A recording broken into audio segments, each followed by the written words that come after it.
দিল্লিতে এবার গেরুয়া ঝড়। দীর্ঘ ২৬ বছর পর অর্থাৎ প্রায় আড়াই দশক পর ২০২৫ বিধানসভায় আপকে হারিয়ে ক্ষমতা দখল করেছে রাজধানীতে গেরুয়া শিবির অর্থাৎ বিজেপি। তারপর থেকেই অনেকটাই আত্মবিশ্বাসী পদ্ম শিবির। তবে শুধু পদ্ম শিবির বললে ভুল হবে যে এই ভোটে জয়লাভ করার পর থেকে কিন্তু অনেকটাই আত্মবিশ্বাসী দেখা গেছে বঙ্গ বিজেপি শিবিরকেও। কারণ এই বঙ্গ বিজেপির যে দাবি যে এই জয় কিন্তু নৈতিক জয় হিসেবে তারা মনে করছেন। কারণ আপের যে দুর্নীতি সেই দুর্নীতির বিরুদ্ধে সাধারণ মানুষ রায় দিয়েছেন এবং এই যে আপের বিরুদ্ধে যে জয় সেই কৌশলকেই কাজে লাগিয়ে এবার বাংলাতেও ঝাঁপাবে বিজেপি।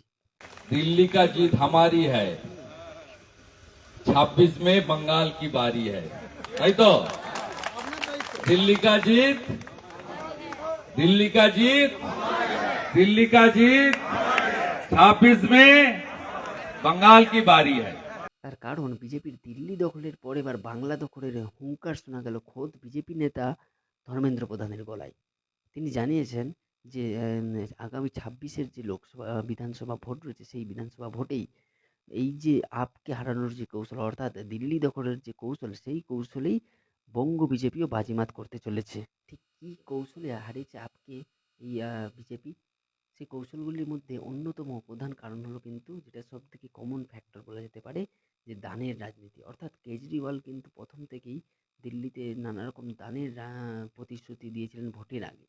যেমন মহিলাদের বিনামূল্যে ভাতা দেওয়া থেকে শুরু করে মহিলাদের বিনামূল্যে বাস যাত্রা, আর তার পাশাপাশি যে মহল্লা সেই মহল্লাতে মহল্লা ক্লিনিক নামে যে প্রকল্প সেই প্রকল্পের রূপায়ণের প্রতিশ্রুতি। তার পাশাপাশি আগামী ১০ বছরে গত ১০ বছরে নানান প্রকল্পের ঘোষণা করেছেন কেজরিওয়াল। এর মধ্যে যেটা অন্যতম ছিল যে ঘরে, ঘরে বিদ্যুৎ পরিষেবা প্লাস ঘরে, ঘরে জল পৌঁছে দেওয়ার মতো পরিষেবামূলক প্রকল্প।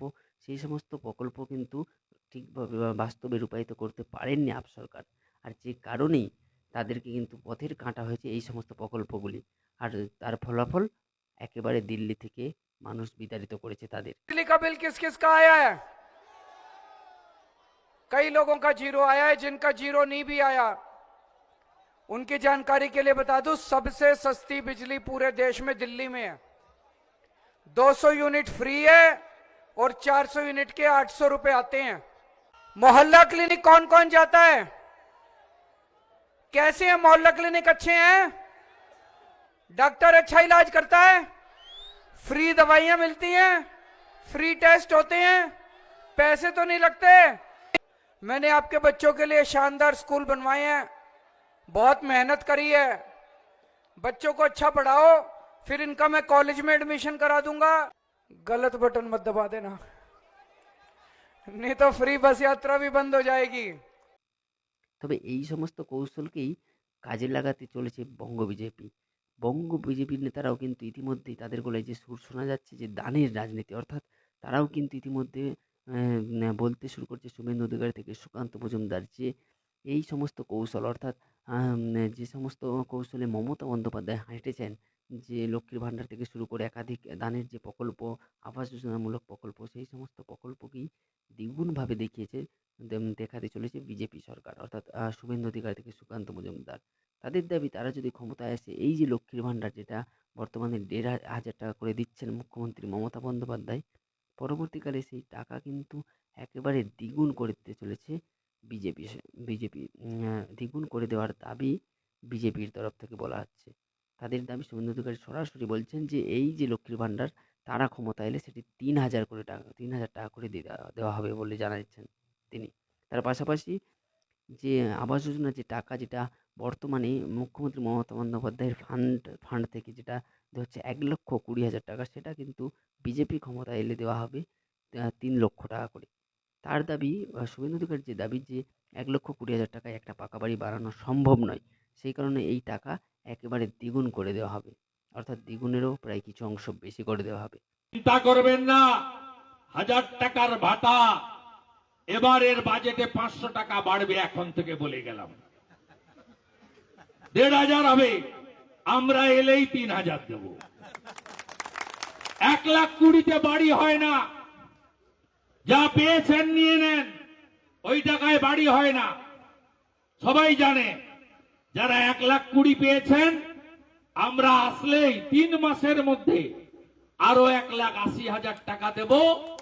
আর যারা পাননি তালিকা করে রাখুন, 3 লক্ষ টাকার বাড়ি, প্রধানমন্ত্রী সূর্যোদয় যোজনায় সোলার আলো, যাতে ইলেকট্রিকের বিল কাউকে দিতে না হয়, একটা সুন্দর শৌচালয় স্বচ্ছ ভারত অভিযানে, আর হর ঘর নল সে জল, প্রত্যেক ঘরে পরিশ্রুত আর্সেনিক মুক্ত জল জীবন মিশনে পানীয় জল ভারতীয় জনতা পার্টির সরকার দেবে।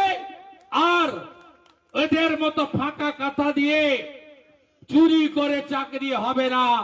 মেধা অনুযায়ী বাংলার চাকরি না পাওয়া প্রত্যেকটা বাড়িতে একজন করে চাকরি দেওয়ার কাজ ভারতীয় জনতা পার্টি করবে।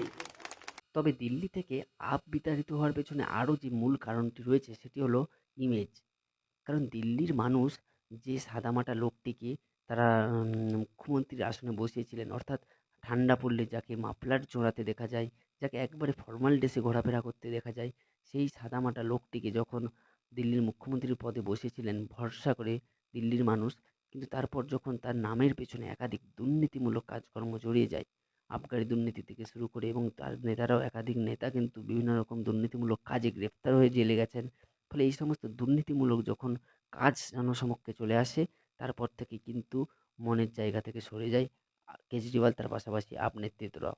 এবং যার কারণে একেবারে 2025-এর বিধানসভা ভোটে দিল্লি থেকে সরিয়ে দিলেন দিল্লির সাধারণ মানুষ। আর এই এমনটাই ইমেজ নিয়ে কিন্তু ঘোরাফেরা করেছেন আমাদের, বর্তমানে করছেন আমাদের মুখ্যমন্ত্রী, পশ্চিমবঙ্গের যে মুখ্যমন্ত্রী মমতা বন্দ্যোপাধ্যায়।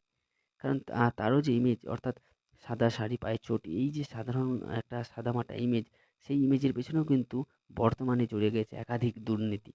ফলে সেই সুযোগটাকেও কাজে লাগাতে কিন্তু মরিয়া বঙ্গ বিজেপি নেতৃত্বরাও। তবে দিল্লি জয়লাভের যে যদি সমস্ত কৌশল অবলম্বন করা হয়, তাহলেও এত সহজে যে বাংলা দখল সম্ভব হয়ে যাবে বিজেপি নেতৃত্বরা বঙ্গ বিজেপি বা কেন্দ্রীয় বিজেপি নেতৃত্বের কাছে, তা কিন্তু বলা এতটা সহজ নয়। তার কারণ একটা কিন্তু থেকেই যায়। সে কিন্তু কি? না, দিল্লির যেখানে জনসংখ্যা, অর্থাৎ জনঘনত্বের দিক থেকে বা জনসংখ্যার দিক থেকে বলতে গেলে দিল্লির মোট জনসংখ্যা 3.5 কোটির পাশাপাশি। সেক্ষেত্রে বাংলার জনসংখ্যা 10.5 কোটির পাশাপাশি। অর্থাৎ প্রায় 3 গুণের বেশি জনসংখ্যা রয়েছে বাংলায়। তার পাশাপাশি পশ্চিমবঙ্গে এই জনসংখ্যার মধ্যে রয়েছে একাধিক গ্রাম কেন্দ্রিক। অর্থাৎ এই টোটাল পশ্চিমবঙ্গের মধ্যে কিন্তু একাধিক গ্রাম রয়েছে। সেই গ্রামেরও মোট জনসংখ্যা মিলে এই জনসংখ্যা। সেক্ষেত্রে সমস্ত মানুষকে কিন্তু এই 10.5 কোটি মানুষকে প্রভাবিত করে জয়লাভ করাটা এতটাও সহজবোধ্য হয়ে উঠবে না বিজেপির কাছে। তার কারণ গ্রামের মানুষের কাছে বা বিভিন্ন জেলায় জেলায় জয়লাভ করতে কিন্তু প্রয়োজন একটা কঠোর সাংগঠনিক ব্যবস্থা, যেটি কিন্তু বিজেপির একেবারে এখন দেখা যাচ্ছে না বললেই চলে। ফলে সেক্ষেত্রে 26 যে এতটা সহজসাধ্য ব্যাপার হয়ে উঠবে বঙ্গ বিজেপির কাছে, তা কিন্তু এখনো ধোঁয়াশা রয়েছেই বললে চলে। নমস্কার।